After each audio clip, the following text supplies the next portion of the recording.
হাসনাত ও সার্জিসের উপরে পরিকল্পিত হামলা করা হয়েছে।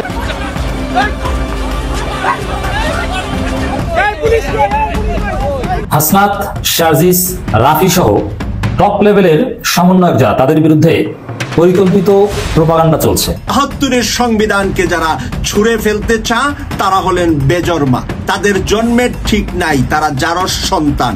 হঠাৎ একই খেলা দেখালো সাবেক প্রধানমন্ত্রী শেখ হাসিনা।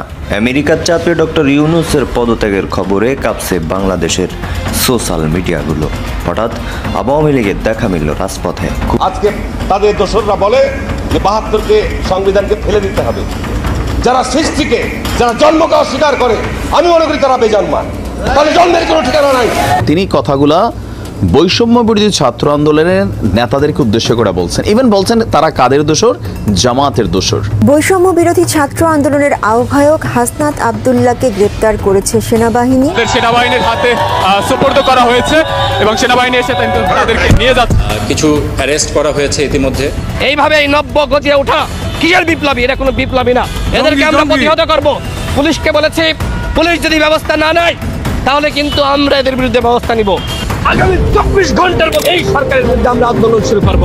এই ঘটনার সাথে কি করলেন আপনার? ৫% হিসাব দেন, খতিয়ান দেন, কি করেছেন? খারাপ কোনোটাই না, খারাপটা বলবো না, তো ভিন্ন।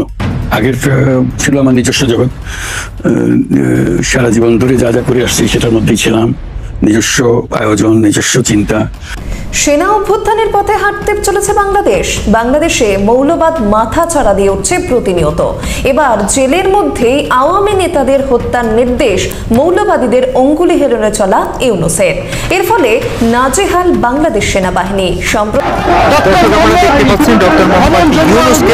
চেষ্টায় এখানে কিন্তু আওয়ামী লীগের লোকজন মাঠে নেমে এসেছে এবং যে করে হোক ডক্টর ইউনূসকে মেরে ফেলে হলেও তাকে ক্ষমতাচ্যুত করতে হবে এবং তারা কিন্তু সাবেক প্রধানমন্ত্রী শেখ হাসিনাকে ফিরিয়ে আনার জন্য এখানে বাংলাদেশকে প্রতিনিয়তই চাপ দিয়ে আসছে আমেরিকা। এখন সেই চাপটা সমন্বয়ক, উপদেষ্টা, সার্জিস, হাসনাত, ডক্টর ইউনূস সবার উপরেই পড়ে।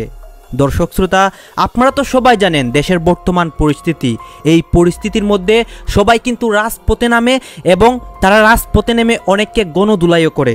দর্শক শ্রোতা, এইসব বিষয় পর্যালোচনা করে আমরা অনেক তথ্য পাই এবং ভিডিও পাই, সেইগুলোই আপনাদের সামনে ধারাবাহিকলি তুলে ধরবো। ভিডিওটা কিছুটা লং হবে কিন্তু অনেক তথ্য জানতে পারবেন এই ভিডিওর মাধ্যমে। কিভাবে সার্জিস, হাসনাতকে এইসব করা হচ্ছে, অন্যদিকে আমেরিকা কিভাবে সাপোর্ট দিচ্ছে এই আওয়ামী লীগ কর্মীদেরকে বা বিভিন্ন কর্মীদেরকে। আসুন দর্শক, আপনাদের জন্য গুরুত্বপূর্ণ যেই নিউজগুলো কালেক্ট করেছি সেইগুলো আগে দেখে আসি। এই যে হাসনাত, সার্জিস, রাফি সহ টপ লেভেলের সমন্বয়ক যারা, তাদের বিরুদ্ধে পরিকল্পিত প্রোপাগান্ডা চলছে, তাদের চরিত্র হননের চেষ্টা চলছে, তাদের বিতর্কিত করার চেষ্টা চলছে। দর্শক, নেপথ্যে কারা? হাসনাত, সার্জিস, রাফি এরা ভালো না, এরা দুর্নীতিবাজ, এরা অসৎ। অতএব এদেরকে রাজনীতিতে জায়গা দেওয়া ঠিক হবে না। এরা বিচ্যুত, এরা যে অবদান রেখেছে এগুলো নিয়ে কথা বলার কিছু নেই। হাসিনার পতন ঘটিয়েছে তাতে কি? এখন তো তারা চোর। নানান কথাবার্তা ছড়ানো হচ্ছে, বিভিন্ন পত্রিকায় রিপোর্ট করে মুহূর্তের মধ্যে ভাইরাল করা হচ্ছে। কিন্তু কিছু পয়েন্ট খেয়াল করতে হবে, কারা ভাইরাল করছে, কারা হাসনাত, সার্জিস, রাফির বিরুদ্ধে প্রোপাগান্ডাকে গ্রহণ করছে, কারা ইন্ধন দিচ্ছে, কারা এর নেপথ্যে থাকতে পারে।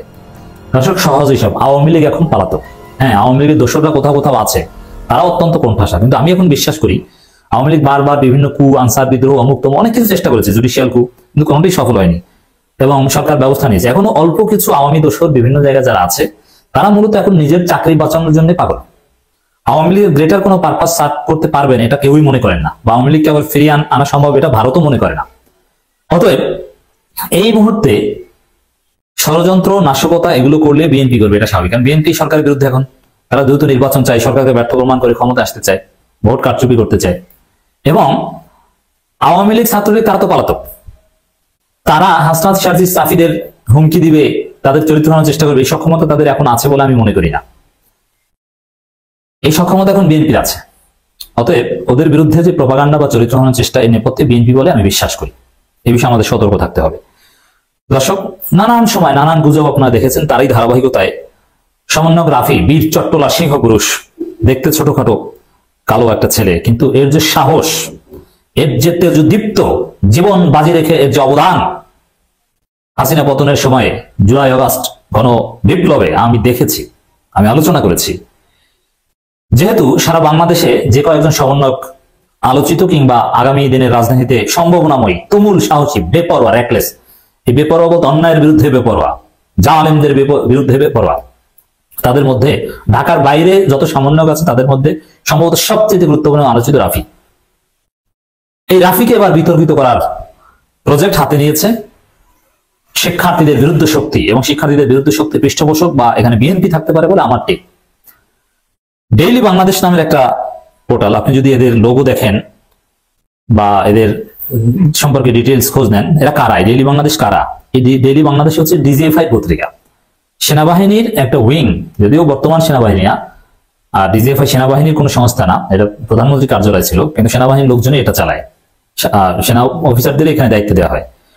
ডিজিএফআই পত্রিকা ডেইলি বাংলাদেশ, এই ডিজিএফআই পত্রিকা তারা রিপোর্ট করেছিল যে এই যে রাফির দুর্নীতি নিয়ে, রাফি নাকি তদবির বাণিজ্য, সমন্বয়কদের তদবির বাণিজ্য, এক রাফির হিসাবে 32 কোটি টাকা, অথচ এটা একেবারেই ভুয়া। এই রাফির হিসাবে যেভাবে 32 কোটি টাকা দেখানো হয়েছে, ওখানে 20,000 টাকার সন্ধান পাওয়া গেছে, বাকিদের সব মিথ্যা। 20,000 টাকাকে 32 কোটি টাকা বানিয়ে দিয়েছে। আপনি চিন্তা করেছেন কারা করেছে? আওয়ামী অফিসাররা? এখনো আমি মনে করি না।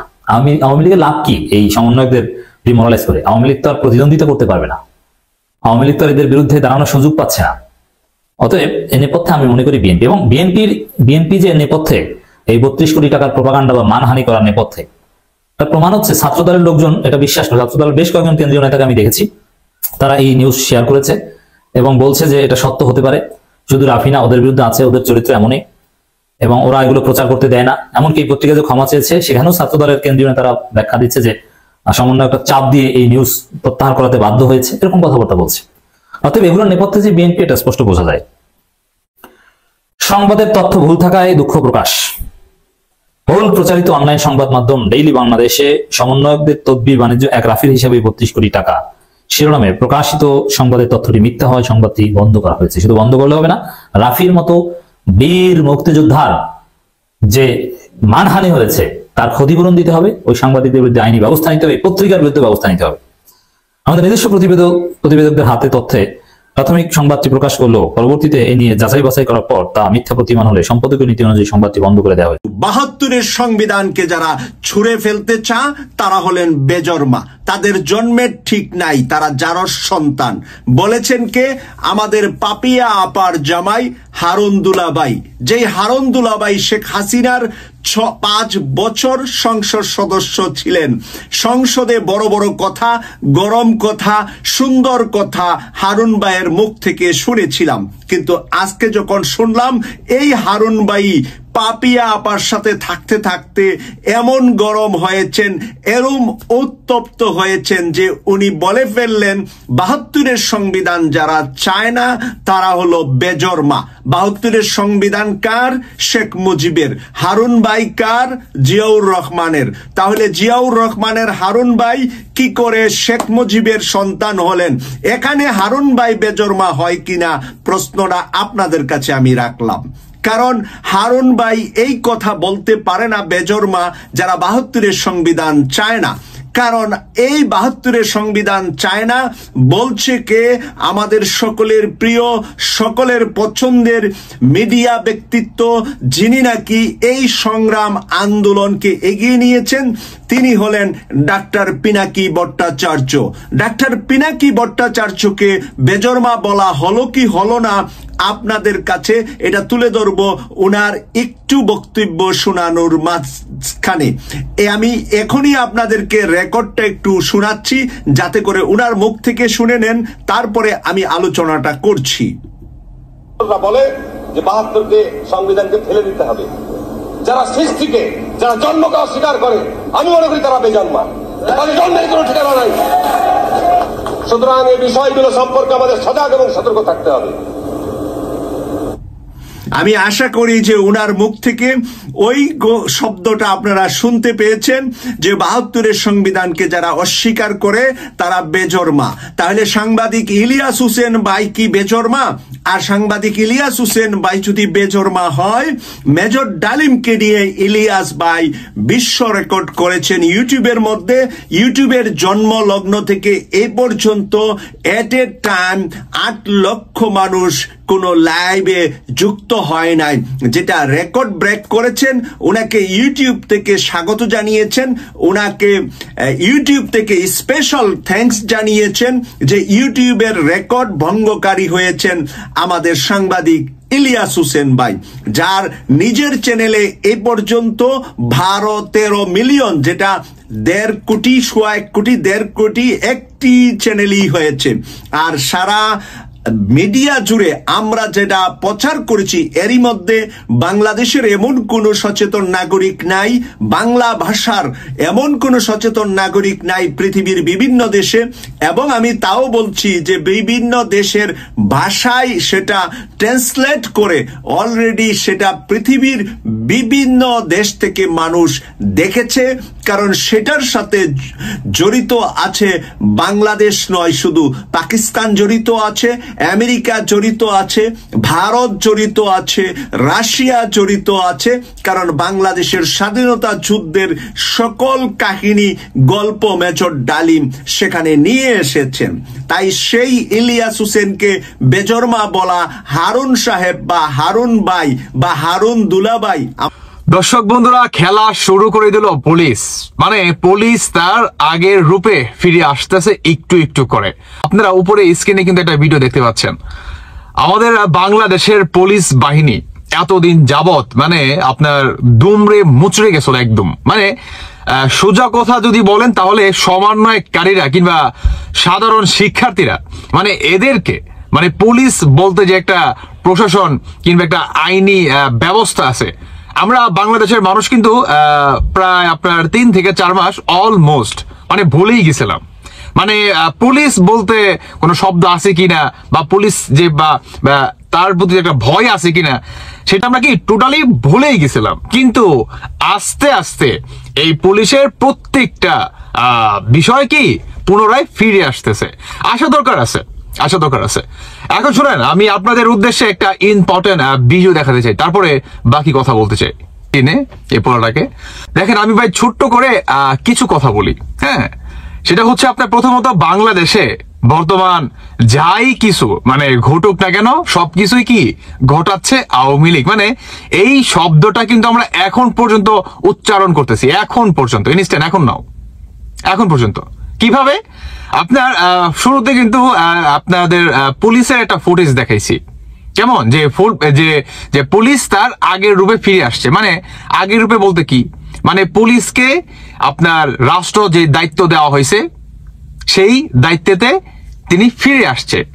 তো এটাতে এখন বাংলাদেশের সাধারণ জনগণ কিংবা সাধারণ শিক্ষার্থীরা, বিশেষ করে আপনার সহ সমন্বয়ক বা আপনার উপরের লেভেলের সমন্বয়ক কিংবা কেন্দ্রীয় সমন্বয়ক যে বা যারা আছে, সাধারণ শিক্ষার্থীদের থেকে শুরু করে সব প্রত্যেককেই তাদের একই বক্তব্য যে আওয়ামী লীগের দূষর এরা, আওয়ামী লীগের শেখ হাসিনার বা স্বৈরাচারের দূষর এরা আওয়ামী লীগের হয়ে এখন পর্যন্ত কাজ করে যাচ্ছে প্রতিনিয়ত। আমার কথা হচ্ছে ভাই, আওয়ামী লীগের তো অস্তিত্ব নেই বাংলাদেশে, কারণ আপনারা প্রতিটি সেক্টরে আপনারা বসে আছেন, প্রত্যেকটা সেক্টরে, তাই না?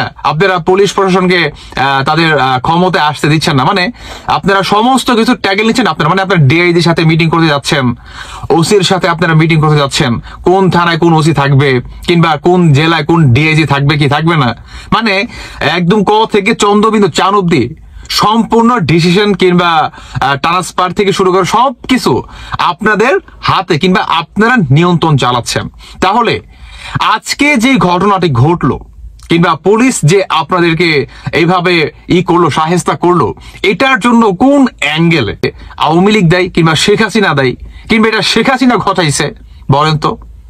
তাহলে আপনার স্পষ্টভাবে বলে দিলেই তো হয় যে আমরা ভাই শেখ হাসিনাকে দেখে ভয় পাই, কারণ আমরা বাটপারি করে কুঠার নামে জালিয়াতি করে আওয়ামী লীগের এবং শেখ হাসিনার যেভাবে পতন ঘটাইছি এটার জন্য আমরা ভয় পাচ্ছি যে পুনরায় নাকি আবার আওয়ামী লীগ ফিরে আসে। এটার জন্য কি আমরা অনেক ভয় পাচ্ছি যে আওয়ামী লীগ যদি ফিরে আসে ভাই, তাহলে আমাদের তো খবর আছে ভাই, আমাদের তো আছে আমাদের 14 গোষ্ঠীর খবর আনাই ফেলবে। কারণ আমরা তো কোঠার নামে আপনার মেধাকে বিক্রি করে আমরা তো সরকার হয়ে গেছি রে ভাই। হ্যাঁ, আমাদের তো টার্গেট ছিল শেখ হাসিনার পতন ঘটানো এবং সেই চেয়ারটা দখল করা। এবং বাংলাদেশে একটা অরাজকতা সৃষ্টি করা এবং 1971 সালের যে স্বাধীনতা সেটাকে মুছে ফেলা, বাংলাদেশটাকে পুনরায় আপনার পূর্ব পাকিস্তান করা এবং পাকিস্তানের মোতাবেক দেশটা পরিচালনা করা। বললে দিলেই তো হয়। এত কিসের বলেন, এতই কিসের? আপনাদের প্রতিটা সেক্টরে আপনারা ঘটনা ঘটাবেন। আরে যে প্রকার বক্তব্য নাকি শুনলেন, এটাও কি আওয়ামী লীগ ঘটাইছে? হ্যাঁ, এটাও কি আওয়ামী লীগ ঘটাইছে? সেনাবাহিনী কি বর্তমান আওয়ামী লীগের নির্দেশে চলতেছে? তাহলে তো শেখ হাসিনার পতন হতোই না। তাহলে তো শেখ হাসিনা যখন খুশি তখনই তো বাংলাদেশে দিন চলে আসতে পারে। তিনি ভারতে কেন থাকবে? আমার প্রশ্ন আপনাদের কাছে, যদি আপনারা বলতেছেন যে এখন পর্যন্ত নাও ইনস্ট্যান্ট এখন পর্যন্ত কি পুলিশ কিংবা আদার্স আর অন্যান্য বাহিনী দ্বারা আওয়ামী লীগের কথা চলতেছে, তাহলে আওয়ামী লীগের তো ভাই রাস্তাঘাটে ওপেন থাকার কথা, কারণ তাদের পাশে তো পুলিশ প্রশাসন আইনত সহায়তা আছে। তারা কেন হাইড হয়ে থাকবে? আপনারা নিজেরা কি জানেন, মানে তলা দিয়ে গাছ কাটেন আর উপর দিয়ে পানি দেন। মানে আপনাদের বিষয়টা হচ্ছে যে আপনারা বাংলাদেশে একটা অরাজকতা সৃষ্টি ঘটাবেন, সেখানে যদি পুলিশ প্রশাসন কোনো আইনত ব্যবস্থা নেওয়া হয়, সেখানে আপনারা একটা কথাই ব্যবহার করেন, মানে আপনাদের একটাই অ্যান্টিবায়োটিক, সেটা হচ্ছে আপনার যে আওয়ামী লীগের দূষরেরা, আওয়ামী লীগের নির্দেশে তারা এখন পর্যন্ত চলমান, মানে দেশে অরাজকতা চালাচ্ছে। এই হচ্ছে আপনাদের একটাই অ্যান্টিবায়োটিক, মানে এটাই আপনার হাতিয়ার হিসাবে কাজ করতেছেন। যেখানে আপনাদের মনে করেন কি বলে সাধারণ জনগণ কিংবা পুলিশ প্রশাসন কোনো আইনত বাধা আসতেছে, সেখানে আপনারা এই কথাটা মনে করেন ব্যবহার করতেছেন। দেখেন একটা কথা বলি, যদি ভয় পান ডিরেক্ট বলে দেন যে আমাদের ভয় লাগতেছে ভাই, কারণ আমরা তো বেইমানি করে আসছি, আমরা তো আবু সাইদকে হত্যা করে আমরা তো শেখ হাসিনার চেয়ারে বসছি আর নাম দিছি আওয়ামী লীগের ছাত্রলীগের। দলীয় ভাইদের প্রতি, দলের বিভিন্ন স্তরের সকল স্তরের নেতা কর্মীদের প্রতি, সহযোগী সংগঠন অঙ্গ সংগঠনের নেতা কর্মীদের প্রতি অনুরোধ থাকবে যে আপনারা সারা বাংলাদেশে শেখ হাসিনা গণসংবর্ধনা কমিটি গঠন করুন। আমাদের মাননীয় প্রধানমন্ত্রী বঙ্গবন্ধু শেখ হাসিনা ইনশাল্লাহ খুব শীঘ্রই ইনশাল্লাহ দেশে ফিরবেন। প্রধানমন্ত্রী হিসাবে ইনশাল্লাহ বাংলাদেশের মাটিতে উনি দেশে ফিরবেন। সো এখন আমাদের কাজ হচ্ছে যে আন্তর্জাতিক পর্যায়ে যে কাজগুলো যারা করা দরকার তারা আন্তর্জাতিক পর্যায়ে তারা তাদের কাজগুলো করতেছে, কূটনীতিক কাজ যাদের করা দরকার তারা ওই কাজগুলো করতেছে। আমাদের যারা আওয়ামী লীগের বিভিন্ন সহযোগী সংগঠন অঙ্গ সংগঠন এবং আওয়ামী লীগের নেতৃবৃন্দ আছি, আমরা যারা সারা বাংলাদেশে বঙ্গবন্ধু সৈনিকের আছি, আমাদের কাজ হচ্ছে শেখ হাসিনার সংবর্ধনা কমিটি গঠন করা। আমাদের প্রত্যেকটি গ্রামে গ্রামে গ্রাম কমিটি, গ্রাম শেখ হাসিনা সংবর্ধনা কমিটি, ওয়ার্ড কমিটি, থানা কমিটি, জেলা কমিটি, নগর কমিটি, ওয়ার্ড কমিটি গঠন করতে হবে। এইভাবে কমিটি গঠন গুলো করে আমাদের এই সংবর্ধনাতে যেন তাকে রিসিপশন যেদিন করা হবে সেদিন যেন আমাদের 1 কোটি লোকের উপস্থিতি যেন আমাদের থাকে। অবশ্যই আমাদের সেই কাজটি করতে হবে। আমি সকলকে বলবো যে যারা নেতৃত্ব আছেন দলের তাদেরকে বলবো যে আপনারা এখন থেকে আজকে থেকেই এই কাজটি শুরু করুন, শেখ হাসিনা গণসংবর্ধনা কমিটি গঠন করা শুরু করুন। শেখ হাসিনাকে বাংলাদেশে 1 কোটি লোকের মাধ্যমে 1 কোটি লোকের সংবর্ধনা দিয়ে তাকে বাংলাদেশে ফিরিয়ে নিতে হবে। এই কাজটি এখনই করতে হবে। অনেক এই কাজটি করার অনেক ফজিলত আছে। কারণ ফজিলত আছে আমি বলি যে নাম্বার 1 হচ্ছে যে এই কাজটি যদি এখন করেন, দলের এই ক্রান্তিকালে এখন যদি এই কাজটি করেন, যেটি হবে নাম্বার 1 হচ্ছে আপনি প্রকৃত বঙ্গবন্ধুর সৈনিক এবং শেখ হাসিনার সৈনিক বের করতে পারবেন। এটা হচ্ছে সবচেয়ে গুরুত্বপূর্ণ বিষয়। দল যখন ক্ষমতা থাকে তখন তো অনেক হাইব্রিড থাকে, যেমন অনেক অভিযোগ করছে যে বিভিন্ন সংগঠনের নেতা কর্মী আমাদের দলে ঢুকে পড়েছে। এখন যদি এই কাজটি করতে পারেন তাহলে প্রকৃত পক্ষে বঙ্গবন্ধুর সৈনিক আপনি বের করতে পারবেন, নাম্বার 1। সেকেন্ড থিং হচ্ছে যে এখন যদি এই কাজটি করতে পারেন, এখন মানুষ জিমে আছে, মানুষ অনলাইন ফেসবুকে আছে, এখন যদি এই কাজটি করতে পারেন তাহলে দল গতিশীল হবে এবং দল চাঙ্গা হবে। আপনারা যারা করবেন, দলের যারা দায়িত্বে আছেন তারা অনলাইনে বসে সারা বাংলাদেশে খোঁজখবর নিয়ে, আপনাদের সাথে তো যোগাযোগ আছে, অনলাইনে সবার সাথে, সব নেতা কর্মীদের সাথে যোগাযোগ আছে, আপনারা গ্রাম কমিটি করে ফেলুন, ওয়ার্ড কমিটি করে ফেলুন, প্রত্যেকটি জায়গায় আপনারা শেখ হাসিনা সংবর্ধনা কমিটি করে ফেলুন।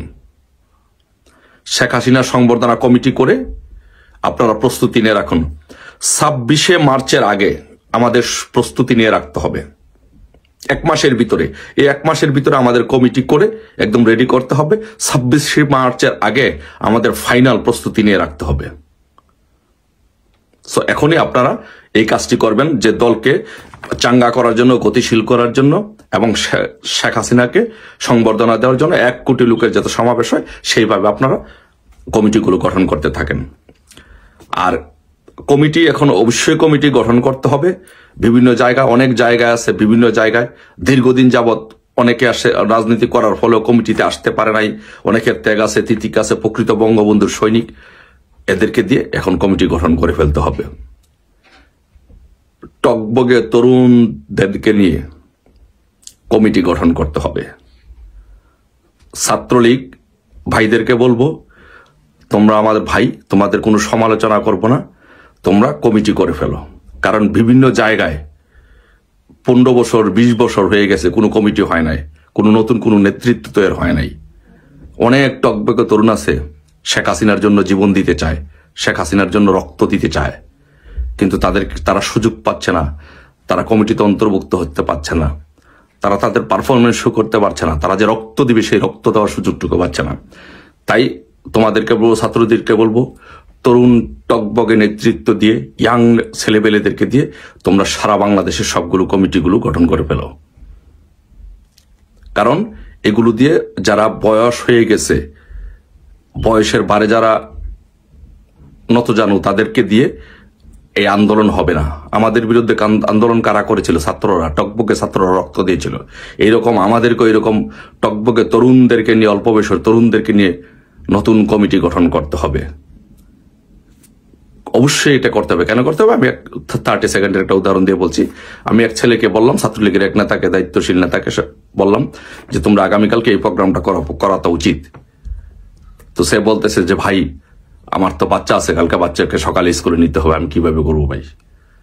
সো যেই ছেলে ছাত্রলীগের দায়িত্বে আছে, তার বাচ্চাকে স্কুলে নিতে হবে, তাকে দিয়ে আপনি রক্ত দেওয়াবেন, তাকে দিয়ে আপনি আন্দোলন করাবেন, এটা কি সম্ভব? শুধু একটা উদাহরণ দিলাম, ভেঙ্গে ভেঙ্গে সব জায়গার উদাহরণ দেওয়ার দরকার নেই, বুঝে নিবেন।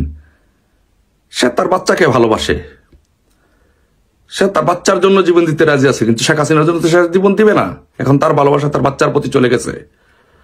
সো এই জন্য ফ্রেশ টকবগে তরুণদেরকে, যারা বঙ্গবন্ধুর প্রেমে উজ্জীবিত, শেখ হাসিনাকে যারা ভালোবাসে, রাজপথে ডাক দেওয়ার সাথে সাথে ঝাঁপিয়ে পড়বে, এরকম তরুণদেরকে নিয়ে কমিটি গঠন করতে হবে। শেখ হাসিনা সংবর্ধনা কমিটি গঠন করতে হবে সম্মিলিতভাবে, সবাইকে নিয়ে শেখ হাসিনা সংবর্ধনা কমিটি গঠন করে আমাদেরকে শেখ হাসিনাকে ফিরিয়ে নিতেই হবে। এই দেশটাকে মনে রাখবেন, এই দেশটাকে বাঁচাতে হলে বঙ্গবন্ধু কন্যা শেখ হাসিনার কোনো বিকল্প নাই। সো তাই আমাদেরকে শেখ হাসিনাকে 1 কোটি লোকের সংবর্ধনা দেওয়ার প্রস্তুতি নিতেই হবে। 26 সেই কাজটা করতে হবে, যে 26শে মার্চের আগে আমাদের সেই কাজটা সম্পূর্ণ করতে হবে। আমি গোপালগঞ্জবাসীর সাথে কথা বলেছি।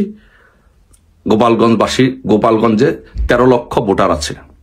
13 লক্ষ ভোটার থেকে গোপালগঞ্জবাসী আমাকে কথা দিয়েছে, গোপালগঞ্জবাসী যেই কোনো প্রয়োজনে গোপালগঞ্জ 10 লক্ষ গোপালগঞ্জবাসী প্রস্তুত আছে। এখন যদি একটা জেলা থেকে 10 লক্ষ মানুষ প্রস্তুত থাকে, তাহলে সব জায়গায় থেকে যদি আমরা অল্প অল্প করে লোক যদি নিতে পারি, যে কমিটি, শেখ হাসিনা সংবর্ধনা কমিটিটা যদি আমরা করতে পারি, তাহলে সব জায়গা থেকে এরকম ভাবে আপনারা কমিটিটা করবেন। আমাদের কত লক্ষ গ্রাম আছে, কত হাজার ওয়ার্ড আছে, এইগুলো আপনারা ভাগ করবেন। ভাগ করে এমন ভাবে একটা কমিটি গঠন করবেন যে 1 কোটি 30 লক্ষ লোকের কমিটি গঠন করবেন, যাতে যদি কেউ যদি নাও আসতে পারে, অন্তত পক্ষে 30% বাদ গেলেও যেন 1 কোটি লোকের সমাবেশ, যেন উপস্থিতি যেন সেদিন থাকে। সো তাই আমি বলবো যে ভাইদেরকে বলবো যে আপনারা এখনই কমিটিগুলো করুন। যারা তরুণ, টকবগে তরুণ, যারা রাজনীতি করতে চায়, যারা বঙ্গবন্ধুকে ভালোবাসতে চায়, তাদেরকে সে ভালোবাসার সুযোগগুলো দেন। অনেক জায়গায় অসংখ্য নেতাকর্মী, কোনো পরিচয় দেওয়ার মতো কোনো সুযোগ নাই, রাজনীতি করার মতো কোনো সুযোগ নাই। তাদেরকে সেই সুযোগটুকু দেন, তাদেরকে রাজনীতি করার মতো সুযোগ দেন। অনলাইনে বসে বসে জুমে, হোয়াটসঅ্যাপে বসে বসে জুমে মিটিং করে করে কমিটিগুলো গঠন করে ফেলেন। আমাদেরকে অবশ্যই এই কাজটি করতে হবে, অবশ্যই বঙ্গবন্ধু কন্যাকে 1 কোটি লোকের সংবর্ধনা দিতে হবে।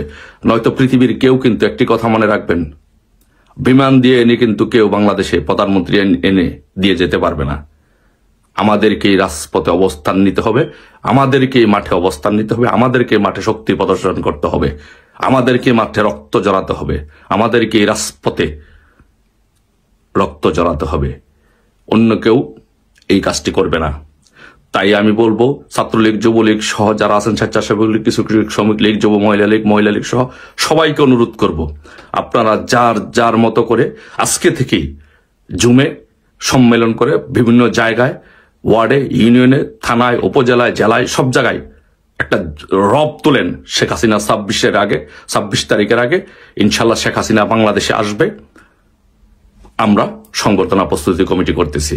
একটা রব তোলেন, বাংলাদেশের একটা ভাইব তৈরি করেন যে প্রধানমন্ত্রী আসছে, রাজপথ কাঁপছে।